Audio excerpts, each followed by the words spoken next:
ভালোবেসে যে মানুষটি বাংলাদেশের উপকূলে ও হাওড়ে এবং পৃথিবীর নানা প্রান্তরে ছুটে বেড়ান, তিনিই প্রকৃতিপ্রেমিক ইনাম আল হক। বিপন্ন ও বিলুপ্তপ্রায় পাখির আবাসস্থল পর্যবেক্ষণের কাজে তিনি চষে বেরিয়েছেন দেশের দুর্গম সব এলাকা। বাংলাদেশে পাখি ও প্রকৃতি চর্চার এক নতুন দিগন্ত উন্মোচিত হয় এই প্রকৃতিপ্রেমিকের হাত ধরে। 1967 সালে পাট গবেষণা ইনস্টিটিউটে যোগ দেওয়ার মাধ্যমে ইনাম আল হকের কর্মজীবন শুরু হয়। তার 2 বছর পর তিনি পাকিস্তান বিমান বাহিনীর ক্যাডেট হিসেবে এরোনটিক্যাল ইঞ্জিনিয়ারিং কলেজে যোগ দেন। 1995 সালে উইং কমান্ডার হিসেবে অবসর গ্রহণ করেন। পাখি দেখা ও পাখির ছবি তোলার শখই ইনাম আল হককে প্রকৃতি সংরক্ষণের কাজে নিবেদিত হতে সাহায্য করে। পাখির টানে সারা বছর তিনি ঘুরে বেড়ান বাংলার বন, হাওর, নদ নদী, উপকূল ও চর অঞ্চলে। তিনি 1994 সাল থেকে জলচর পাখি শুমারি কার্যক্রমে যোগ দেন। 2000 সাল থেকে তিনি বাংলাদেশে এই কার্যক্রমের জাতীয় সমন্বয়কের দায়িত্ব পালন করছেন।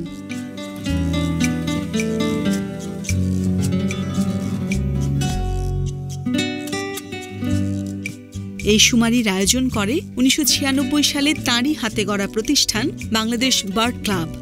এই ক্লাবের মাধ্যমে বাংলাদেশে পাখি পর্যবেক্ষণ, গবেষণা ও সংরক্ষণের বিভিন্ন কর্মকাণ্ড পরিচালিত হচ্ছে।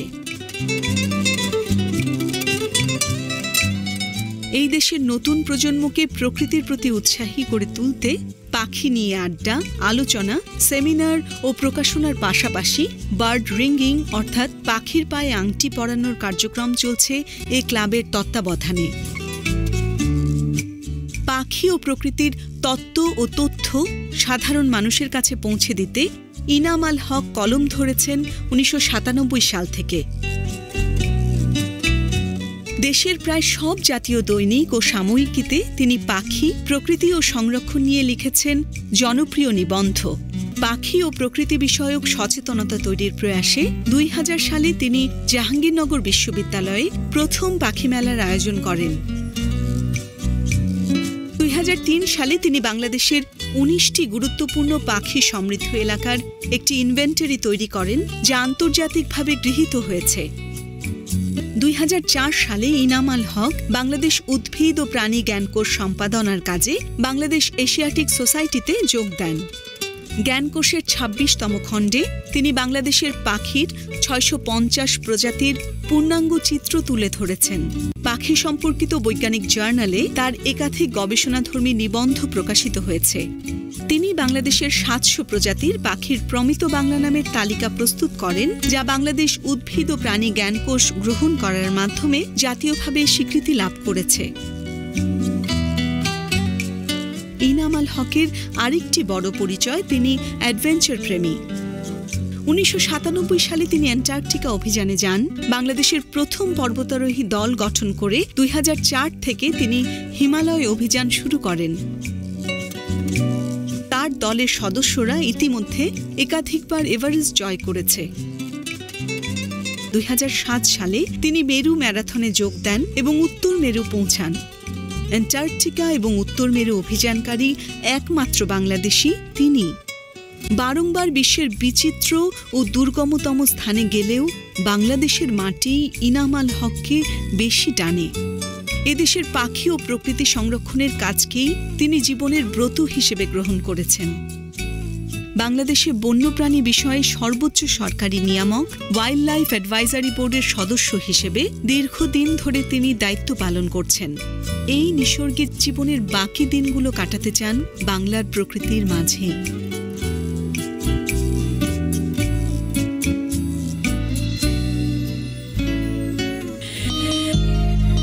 পাখি প্রেমী ইনাম আল হকের জন্মদিনে আন্তরিক শুভেচ্ছা ও অভিনন্দন।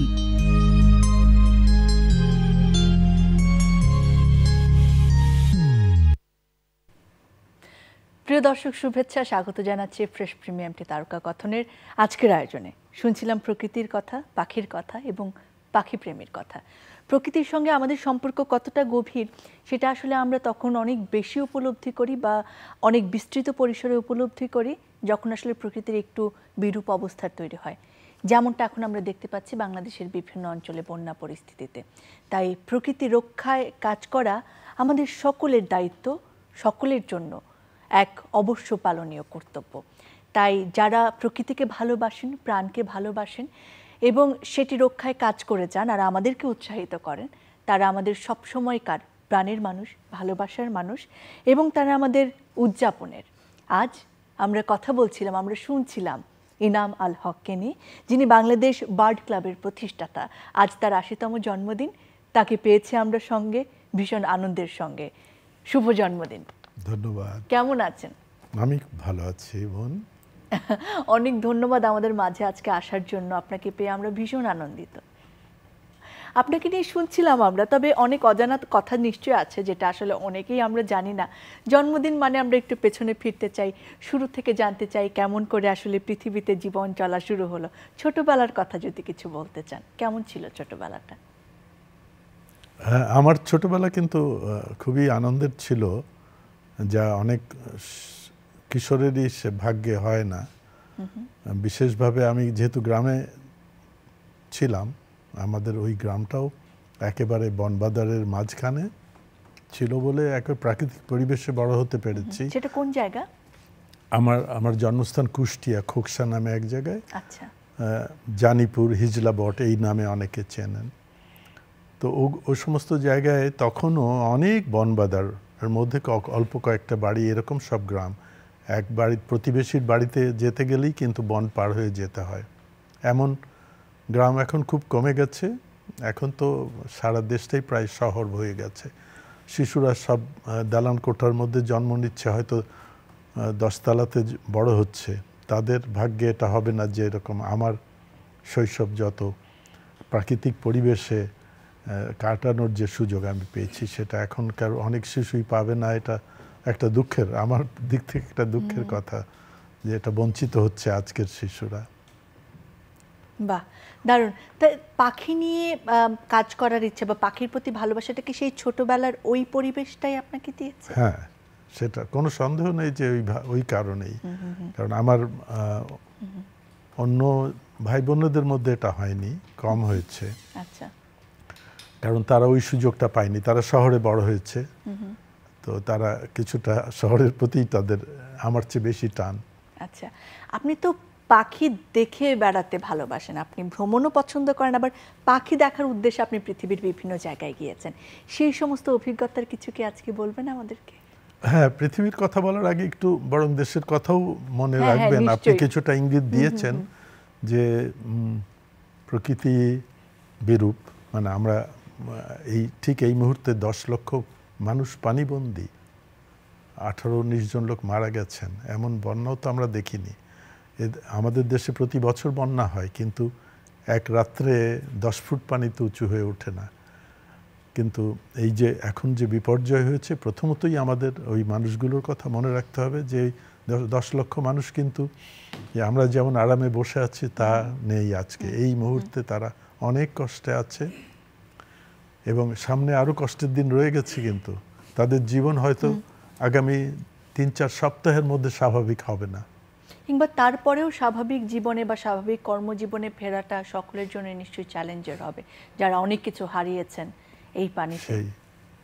হ্যাঁ, তাদের জন্য আমাদের প্রার্থনা আজকের আয়োজন থেকে, আপনার জন্মদিনের এই বিশেষ দিনেও আমরা সেটি চাই যে বানভাসী মানুষরা আসলে ভালো থাকুক এবং এই পরিস্থিতির আসলে খুব তাড়াতাড়ি উন্নতি হোক। হ্যাঁ, তারা ভালো থাকতে পারে শুধু আমরা যদি মনোযোগ দিই তবেই। বাকি যারা এখনো দুর্যোগের মধ্যে যায়নি, তাদের এখন দায়িত্ব কিন্তু সম্পূর্ণ মনোযোগ সেখানে দেওয়া। 1-2 মানুষ নয়, 10 লক্ষ মানুষের খুবই দুর্দিন আজকে। একটু পানি নেমেছে, কিন্তু তারপরেও অধিকাংশ মানুষই বাড়ি যেতে পারবে না, গেলেও স্বাভাবিক জীবনে ফিরে যেতে পারবে না বেশ কিছুদিন হলো। এবং আমাদের সবচেয়ে দুঃখের কথা যে এই ধরনের ঘটনা এটাই শেষ হবে না, আরও খারাপ হবে। সামনে তো আরও খারাপ দিন আছে, এমন বন্যা আমরা আরও দেখব। তার কারণ বৃষ্টি বেশি হচ্ছে, আরও বেশি হবে।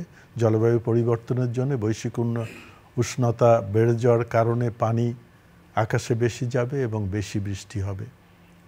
এই বৃষ্টির পানি নেমে সমুদ্রে যেতে যে সময় লাগবে সেই সময় আমাদের সারা দেশের মানুষকে কষ্ট করতেই হবে। আমরা পৃথিবীর বড় বড় দুটো নদীর মোহনায় কিন্তু পুরো দেশটা, ফলে আমাদের সামনে কিন্তু কঠিন দিনই আছে, এটা মনেই রাখতে হবে। একদম তাই।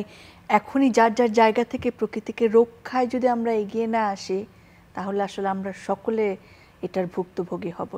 সেই আহ্বানটিও নিশ্চয়ই আজকে আপনিও জানাবেন এবং আমরাও জানাতে চাই। আসলে আমাদের সাধারণত আমরা প্রকৃতি নিয়ে বেশি খুব একটা ভাবি না, কারণ প্রকৃতি আমাদের বাঁচিয়ে রেখেছে,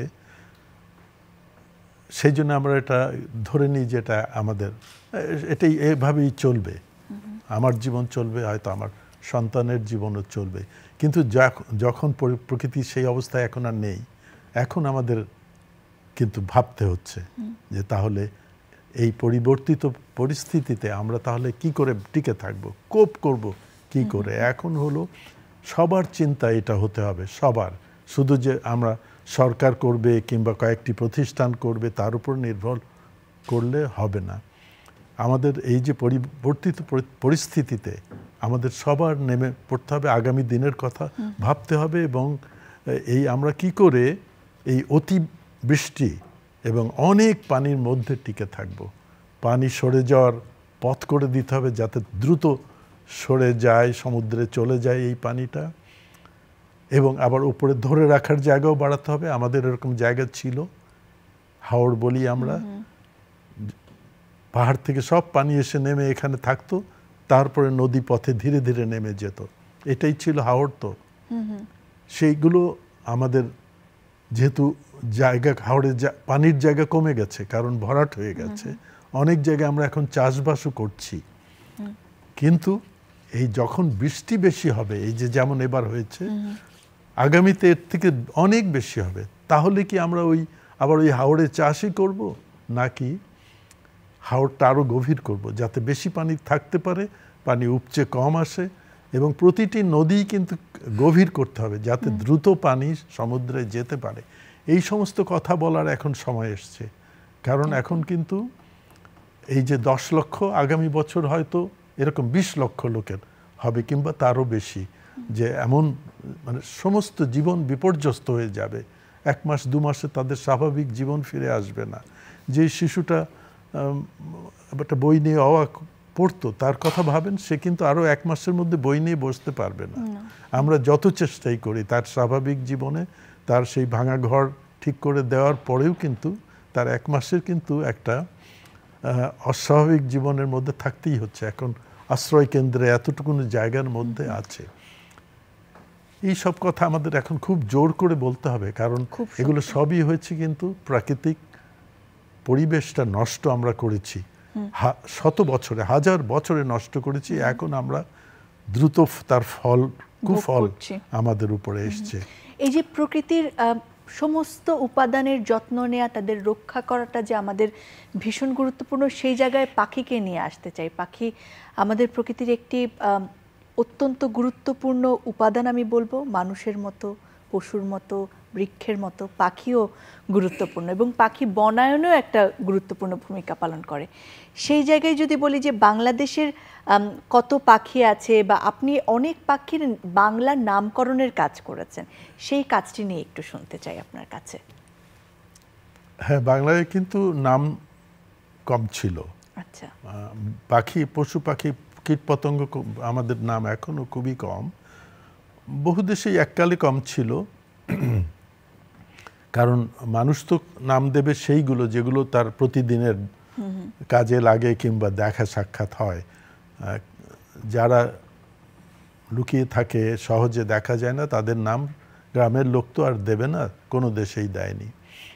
সেগুলো যারা এগুলো নিয়ে ঘাটাঘাটি করেন, যারা দেখেন খুঁজে পেতে, তারা দিয়ে থাকেন। তো বাংলাদেশে সেটা কম হয়েছিল, যদিও বাংলাদেশে বিদেশিরা এসে অনেক কাজ করেছেন। গত 300 বছর ধরে এই অঞ্চলে বন্যপ্রাণী নিয়ে, বিশেষ করে পাখি নিয়ে অনেক কাজ হয়েছে, কিন্তু আমাদের দেশের লোকের, স্থানীয় লোকের সম্পৃক্ততা কম ছিল। ওই জন্যে আমাদের বাংলায় আমাদের যে পাখি অন্য বন্যপ্রাণী কীট পতঙ্গের নাম খুবই কম, বাংলায় কম, পাখিরই বরং বেশি ছিল। আমরা বাংলাদেশে এখনো 700 প্রজাতির উপরে পাখি, তো তার মধ্যে অন্তত 100-3 নাম ছিল। তো আর বাকি নামও দেয়া যায় একটু, মানে স্থানীয় নাম পরিবর্তন করে। বলবেন যে নামগুলো আপনি দিয়েছেন বাংলা নাম?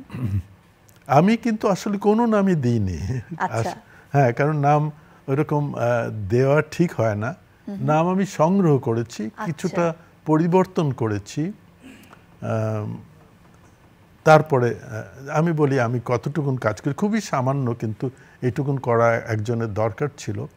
সেটা হলো, ধরুন আমরা বললাম বক, তো বক আমাদের আছে 20 প্রজাতির, এক নাম দিয়ে তো 20 জনকে ডাকা যায় না। তো তাহলে কি করা যাবে? বক, কানি বক, নিশি বক, এরকম কয়েকটা নাম আছে আমাদের। নিশি বক আছে, ধরুন আমাদের নিশি বক আছে 2 প্রজাতি, দুজনকেই তো আর নিশি বক বলা যায় না, কিছু একটা করতে হবে। ওইটুকুন আমি করেছি। তো অনেক বড় কাজ। আপনি বলছেন এইটুকু, এটাকে আপনার বিডয় হিসেবেই ধরে নিচ্ছি। কিন্তু এই যে আমি দেখলাম যে আপনি অনেক বইও লিখেছেন সেই জায়গায়, এবং পাখি মেলা করা, বাংলাদেশের তরুণ প্রজন্ম কিংবা মানুষের সাথে পাখির পরিচয় করিয়ে দেয়া, এটা একটা বিরাট কাজ। আমি জানি না, আপনি আপনার বিনয় বলে ধরে নিচ্ছি, আপনি বলছেন যে অনেক কিছু করেনি, তবে আপনি সত্যিই অনেক কিছু করেছেন। আপনাকে আমরা সাধুবাদ জানাই। আপনার যে কাজ, সেটাকে আমরা শ্রদ্ধা এবং স্যালুট জানাচ্ছি আজকের এই আয়োজন থেকে। আপনার পাখি দেখা নিয়ে কথা বলছিলাম, এবং আপনি পৃথিবীর বিভিন্ন অ্যাডভেঞ্চারাস জায়গায় ভ্রমণও করেছেন। সেই গল্পগুলো একটুখানি শুনতে চাই, অভিজ্ঞতাটা কেমন? হ্যাঁ, আমার ভ্রমণ কিন্তু পাখি নেই। আমি যেখানেই গেছি পাখি দেখার উদ্দেশ্যে এভাবে শুরু হয়েছিল, ফলে সেখানেই সীমাবদ্ধ থাকে নাই। অনেক ভ্রমণ আমি করেছি যেটা পাখির জন্য নয়, শুধু বাহাদুরির জন্য, এরকম 2-1টা করেছি। কিন্তু দেখলাম বরফে, হ্যাঁ, না, আমি প্রথমে অ্যান্টার্কটিকা গিয়েছিলাম, সেটা পাখির জন্যে। অ্যান্টার্কটিকা না গেলে অনেক পাখি দেখা যায় না, সেটা অ্যান্টার্কটিকারই শুধু পেঙ্গুইনের বড় বড় কলোনি দেখতে হলে ওই মহাদেশটাই যেতে হবে। ওখানে পাখিরই মহাদেশ, ওটা কোনো মানুষ তো আর নেই। তো ওখানে আমি গিয়েছিলাম বলে দুর্গম জায়গায় যাওয়ার একটা অভিজ্ঞতা হয়েছিল সামান্য একটু। তার ফলে আমরা পরে উত্তর মেরুতে আমরা যাওয়ার একটা উদ্যোগ নিয়েছিলাম। সেখানে কিন্তু কোনো পাখি নেই, কোনো কিছু নেই। মেরুতে গেলে সেখানে কোনো জীবন্ত জিনিস দেখার সম্ভাবনা নেই। তো ওই যাওয়াটা শুধুমাত্র দুর্গম জায়গায় যাবার আগ্রহী, আর কিছু নয়। আর বাকি যত জায়গায় আমি গেছি, যেমন ম্যাডাগাস্কার কিংবা পাপুয়া, এগুলো সব পাখি দেখার জন্যেই। পাখি দেখা ছাড়া ওখানে খুব কম লোকই ভ্রমণে যাবেন। আপনি যখন একটা নতুন পাখি দেখেন, কিংবা একটা খুব বিরল প্রজাতির পাখিকে আবিষ্কার করতে পারেন, সেই অনুভূতিটা আসলে কেমন? এই যে পাখি দেখতে এত দূর দূরান্ত ছুটে যাওয়া, নিশ্চয়ই এমন কোনো অনুভূতি যেটা আপনি বারবার পেতে চান। সেই অনুভূতিটা কেমন যদি বলেন? যেমন আমাদের মতো অনেক সাধারণ মানুষ হয়তো সেটা বুঝতেই পারবো না, নাহলে তো সবাই পাখি প্রেমী হতাম, পাখির জন্য ছুটে বেড়াতাম।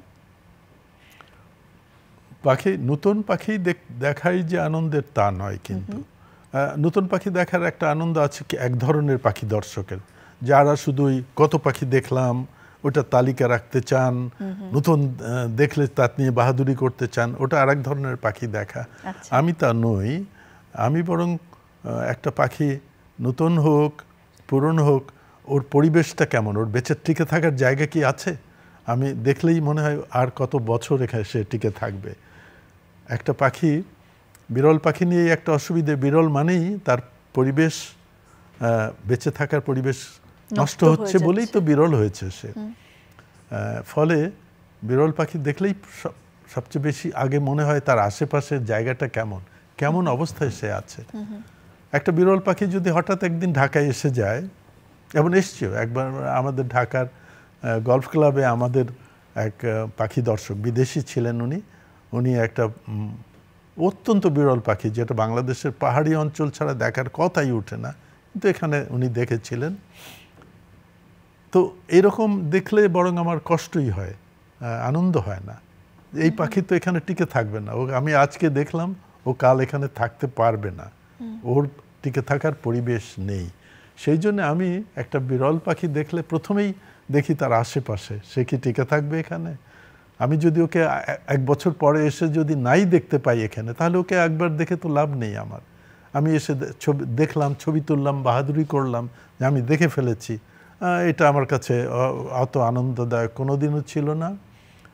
সেই জন্য আমি বরং বলবো আমার দেখার অভিজ্ঞতা এইরকম যে আমি দেখলেই দেখি চারপাশটা তার কেমন, সে টিকে থাকবে কি 1 বছর এখানে, 100 বছর, তবে আমার আনন্দ। যে ওকে অন্য মানুষ এসে দেখতে পাবে কি, তাহলে না আমার আনন্দ। বাহ, দারুণ দারুণ ভাবনা আপনার। তবে যে প্রশ্নগুলো ভেবে এসেছিলাম তার সাথে একটা প্রশ্ন যোগ হয়েছে আপনাকে আজকে দেখার পরে। আমি ভেবেছি যে একজন মানুষ যিনি 80 বছর আজকে পদার্পণ করবেন তিনি নিশ্চয়ই বয়সের ভারে অনেকখানি নুয়ে পড়েছেন, কিন্তু আমি দেখলাম যে আপনি আমার থেকেও তারুণ্য উজ্জ্বল, সতেজ। এটা কিভাবে সম্ভব হয়েছে, রহস্যটা কি বলা যাবে? আমার জানা নেই, যদি কোনো রহস্য থাকে এটা আমি চেষ্টা করে করিনি, হয়তো আমি ভাগ্যবান, কিন্তু আমার ধারণা অধিকাংশ লোকই করতে পারবে। আজকের দিনে একজন লোকের অসময়ে বুড়িয়ে যাওয়ার কোনো কারণ নেই। এককালে ছিল, লোকের জানাই ছিল না যে কিসে তার স্বাস্থ্যটা ভালো থাকবে। এখন তো তা নয়, এখন যে কেউ চাইলে ভালো জানতে পারে, উপকরণ চারিদিকে আছে। এখনও যারা হয়তো অল্প বয়সে দুর্বল হয়ে গেছেন কিংবা অসুস্থ হয়েছেন, 2-1 জন দুর্ভাগ্য যাদের হয়তো কঠিন রোগে আক্রান্ত, তারা ছাড়া বাকি সবাই কিন্তু আবার নিজেকে সুস্থ করে ফেলতে পারেন। আমাদের শরীরই তো ওইরকম, ওইভাবে তৈরি, যার অনেক কঠিন সংগ্রামের মধ্য দিয়ে যাবার পরেও টিকে থাকবে এমন শরীর তো প্রতিটি মানুষের। এইরকমভাবে নইলে মানুষ কি করে এই 60 লক্ষ বছর কি ভয়ঙ্কর পৃথিবীতে সে ছিল, সেখানে টিকে গেছে। শরীর তো অনেক শক্তিশালী মানুষের, দুর্বল ভাবার কোনো কারণ নেই। চমৎকার, যত শুনছি আসলে তত অবাক হচ্ছি, বিস্মিত হচ্ছি। তবে যারা তরুণ রয়েছেন আমাদের দর্শকদের মধ্যে কিংবা দর্শকদের ইন জেনারেল, আপনি তাদের উদ্দেশ্যে কি বলতে চান, কি আহ্বান জানাতে চান? আমি বলবো, অন্তত আমার দেশের তরুণদের কথা বলি, আমাদের বিরাট সৌভাগ্য যে আমাদের দেশ এখনও কিন্তু, বরং এই সময়েই এমন চমৎকার একটা সন্ধিক্ষণে আছে যখন আমাদের প্রাচীনতা, প্রাকৃতিক সম্পদ সেগুলো আছে, আবার আধুনিক সব কিছু আমরা পাচ্ছি। আমি যদি উন্নত দেশের সঙ্গে তুলনা করি, তারা কিন্তু পুরনো জিনিস হারিয়ে ফেলেছেন, নাই, চাইলেও পাবেন না তারা ওই গ্রামের বাড়ি, ধরুন যে নিউ ইয়র্কে আছে তার কিন্তু কোনো গ্রামের বাড়ি নেই, গ্রামের বাড়িতে যে 2 দিন ক্ষেত খামারের মধ্যে থাকার সুযোগ নেই, কিন্তু আমাদের দেশের প্রতিটি মানুষের আছে। ঢাকা শহরে বাস করে, আবার গ্রামেও কিন্তু একটা ঠাঁই আছে।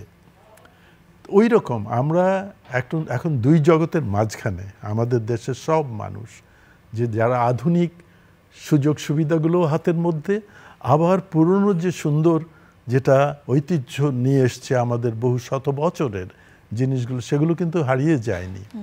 আমরা আজও যে সেই হাত পাখা খুঁজে পাচ্ছি, চাইলেই যে কেউ নিয়ে আসতে পারি, ব্যবহার না করি আমি খুঁজে পাবো। আমার মা, মাসি, দাদি, তাদের ব্যবহার্য জিনিসও আমার কাছেই রয়েছে। এটা যে কত সুন্দর, যারা বিদেশে যে তাদের জীবন দেখেননি তারা বুঝতে পারবেন না। ওখানে কিন্তু তাদের এইগুলো নেই। ধরুন একজন ক্যানাডিয়ান ভদ্রলোক কিন্তু যদি না ওখানকার আদিবাসী না হন, সে কিন্তু পুরনো কোনো জিনিস দেখাতে পারবে না, যেটা ট্র্যাডিশনাল বলে যা জিনিস কিছুই দেখানোর নেই তাদের, আমাদের আছে। তার মানে আমাদের শত শত বছরের ঐতিহ্যবাহী বহু তৈজসপত্র, জিনিসপত্র, অভ্যাস, ওই রকম মানুষের অনুভূতিগুলো, ভালোবাসা, যেগুলো আধুনিক জীবনে আবার কিছু ক্ষয়প্রাপ্ত হয়ে যায়, ওগুলো আমাদের আছে। আবার আধুনিক জীবনের যত সুযোগ সুবিধা সব আমাদের হাতের মধ্যে। এটা একটু তাকালেই দেখতে পাবেন যে আমরা এমন একটা সন্ধিক্ষণে আছি, আমাদের বাংলাদেশের মানুষ, যে 2 জগতের সমস্ত সুযোগ সুবিধা আমরা ভোগ করছি। সেই দুটোর মধ্যে যদি সমন্বয় করে সুন্দর জীবন একজন যাপন করতে পারে, এর চেয়ে সুন্দর জীবন পৃথিবীর আর কোথাও আছে কিনা আমার সন্দেহ আছে। চমৎকার, দারুণ বললেন। এবং এই কথাটি দিয়েই, এই কথার রেশ ধরে আজকের আয়োজনটি শেষ করতে চাই। আপনাকে জন্মদিনের অনেক অনেক শুভেচ্ছা জানাচ্ছি আবারও। আপনি যেন এরকমই সতেজ থাকেন, সুস্থ থাকেন মানসিকভাবে এবং শারীরিকভাবে, সেই প্রত্যাশা আমাদের পাঠক সমাবেশের পক্ষ থেকে আপনার জন্য এই উপহার। ধন্যবাদ, ধন্যবাদ। বাহ, আবারও নিশ্চয়ই আপনাকে পাবো, আমরা আপনার সঙ্গে অনেক কথা বলবো, পাখি নিয়ে কথা বলবো, প্রকৃতি নিয়ে কথা বলবো। আজকের মতো বিদায় নিচ্ছি। প্রিয় দর্শক, আপনাদেরকেও ধন্যবাদ জানিয়ে যারা এতক্ষণ সঙ্গে ছিলেন। প্রকৃতির প্রতি ভালোবাসা, প্রকৃতিকে রক্ষার জন্য কাজ করাটা আমাদের সকলের জন্য দায়িত্ব। এবং যে মানুষটিকে নিয়ে আজকে কথা বললাম, ইনামাল হক, তাকেও আবার শ্রদ্ধা জানাচ্ছি, তাকে স্যালিউট জানাচ্ছি তার কাজের জন্য। এবং আপনাদেরকে আবারও তারকা কথন দেখার আমন্ত্রণ জানিয়ে বিদায় নিচ্ছি আজ। ভালো থাকবেন।